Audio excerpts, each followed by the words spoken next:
भारत की अर्थव्यवस्था ने दुनिया में सबको हैरान कर रखा है, लेकिन अब खबर आ रही कि जापान से दुनिया की तीसरी बड़ी इकोनॉमी का ताज अब छिन गया है और जर्मनी इसे पीछे छोड़ते हुए अब थर्ड लार्जेस्ट इकोनॉमी बन गया है। गुरुवार को तमाम देशों की जीडीपी के आंकड़ों में ये बात सामने आई। बीते 2 तिमाहियों में जापान की जीडीपी में गिरावट का सिलसिला जारी है और इसका असर उसकी रैंकिंग पर पड़ा है।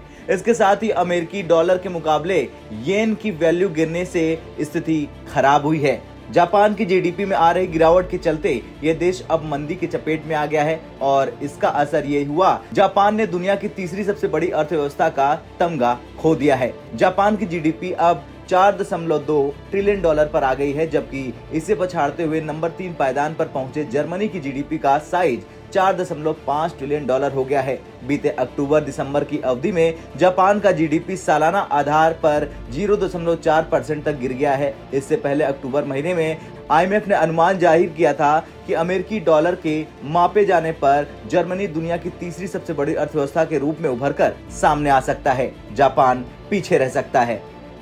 रिपोर्ट के मुताबिक जापान के कैबिनेट कार्यालय की ओर से जो आंकड़े जारी किए गए हैं, उनमें भी यही संकेत देखने को मिल रहा है कि देश ने दुनिया की तीसरी सबसे बड़ी अर्थव्यवस्था का अपना स्थान खो दिया है। जापान करेंसी की बात करें तो डॉलर के मुकाबले येन लगातार कमजोर हो रहा। साल 2022 में यहाँ ये 20% तक टूटी थी, तो वहीं साल 2023 में इसमें तकरीबन 7% तक की गिरावट देखने को मिली है। इन सब कारणों के चलते अब जापान से तीसरी बड़ी इकोनॉमी का तमगा छिन गया है। कमजोर घरेलू मांग के कारण दूसरी तिमाही में गिरावट के बाद जापान की अर्थव्यवस्था अप्रत्याशित रूप से मंदी की चपेट में आ गई, जिससे केंद्रीय बैंक पर नजर रखने वाले एक्सपर्टों को इस बात पर जोर देना पड़ा कि देश की नकारात्मक ब्याज दर नीति कब समाप्त होगी। गौरतलब है कि नेगेटिव इंटरेस्ट रेट्स को बनाए रखने के लिए बैंक ऑफ जापान के फैसले ने भी जापानी करेंसी येन में गिरावट में अहम रोल निभाया है। एक और जहां दुनिया की टॉप इकोनॉमी की रैंकिंग में ये उतार चढ़ाव देखने को मिल रहा, तो वहीं भारत के लिए आगे की राह आसान होती जा रही। भारतीय अर्थव्यवस्था वैसे भी दुनिया की सबसे तेजी से आगे बढ़ती हुई इकोनॉमी बनी हुई है। जापान की रैंकिंग में बदलाव के साथ ओकाजाकी ने भी कहा कि विकसित देशों और उभरते देशों के बीच अंतर कम हो रहा। कुछ सालों में भारत नॉमिनल जीडीपी के मामले में जापान से आगे निकलना तय है।